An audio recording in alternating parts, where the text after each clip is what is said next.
All right, I just had a few thoughts with regards to the upper back. I was just finished a little boxing workout with my coach over here, and a couple of things about the upper back. And I was thinking about people who have kyphosis. And for people who don't know what being kyphotic is, or having kyphosis means, your upper back might have a little bit of a hunchback kind of look when you're standing up as straight as you can.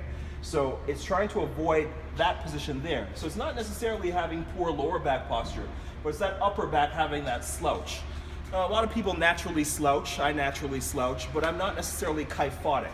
It's more of a skeletal problem that it's really something that needs to be corrected. And so you really see a pronounced slouch in that mid back and that upper back for when people are suffering from kyphosis or they're kyphotic. And so different measures need to be taken. So when I have a lot of clients who have presented kyphosis or they're kyphotic, the first thing that a lot of people think of, me included, is by doing exercises to strengthen their upper back, possibly opening up their chest at the same time in order to restore that balance or create that balance in the first place. So an exercise that a lot of people will go for with regards to people who need back activation, who need just stronger upper back muscles and mid back muscles, is a pull-up or a chin-up. And it's even something that I've used in the past to help address that. But the thing about pull-ups and chin-ups with regards to people who are kyphotic is that it could actually be a hidden danger for shoulder health. In general, a regular pull-up can be kind of hard on the shoulder as compared to a horizontal pull exercise that can also activate the upper back or mid-back muscles. So whereas a horizontal pull exercise might look like this, a pull-up is coming from way up above here. And one of the things necessary, you have to have the requisite mobility in the shoulder capsule in order for you to even assume the position naturally. So if somebody has problems being in this position right here where their hands are over their head, they're going to run into problems in terms of the range of motion or just how damaging it could be to the shoulder, even if the exercise is intended to do well instead of doing harm. So if you think about somebody who's kyphotic, it means that their upper back and their upper spine and their mid-spine is sort of coming around like this. That can put the scapula or the shoulder blades in a position that's not really ideal either, where it might be up a little bit higher or it might be even winging outwards like this as a result of that, as a byproduct of that. It places the head of the humerus or the shoulder in a further forward position as well, and you're dealing with shoulder glide. There are a lot of byproducts that can happen from a bad spine position. So with that said, when you take that and you translate that into trying to put your arms overhead regularly, you'll see people have limitations in that range of motion, and it'll look something like this.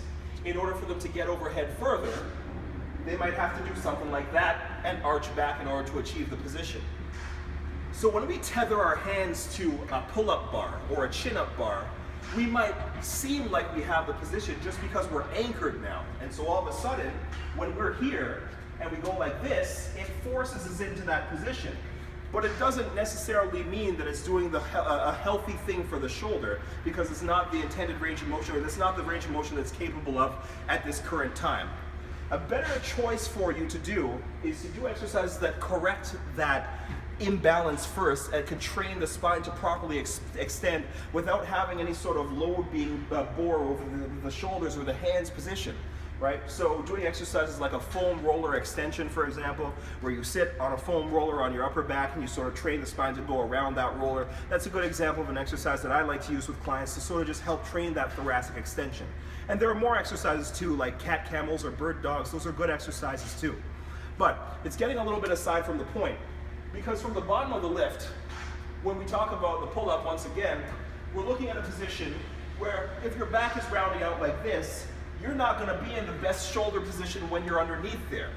And it doubles up because of the fact that because you have the propensity to slouch forward like this, even if you do find yourself in a better position at the bottom, once you get to the top, you're going to have the propensity to slide right back over into that poor position.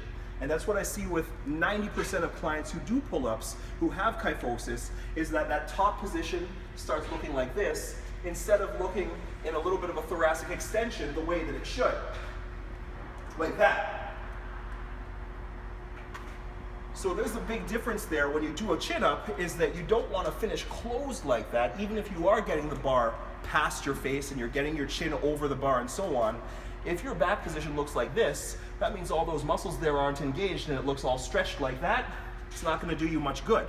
You might improve general pulling strength, but your back muscles aren't going to develop or actually change in terms of their contractile strength as a result of that. So you might be wasting a little bit of time and spinning your wheels. Better example is for you to do row exercises, do thoracic mobility drills, thoracic extension drills, and so on. And it's probably going to put you out of harm's way when it comes to doing chin-ups and when it comes to doing pull-ups, and get your back in the right position so that you can do chin-ups and do pull-ups safely. I always like to say that you should do rows more often than you do pull-ups. Both are very important exercises. The pull-ups are very important as well. But doing rows more often than pull-ups, especially if you suffer from conditions like this, it's probably going to be the most bang for your buck in order for you to get more results when it comes to your back and your back's health. And that's it.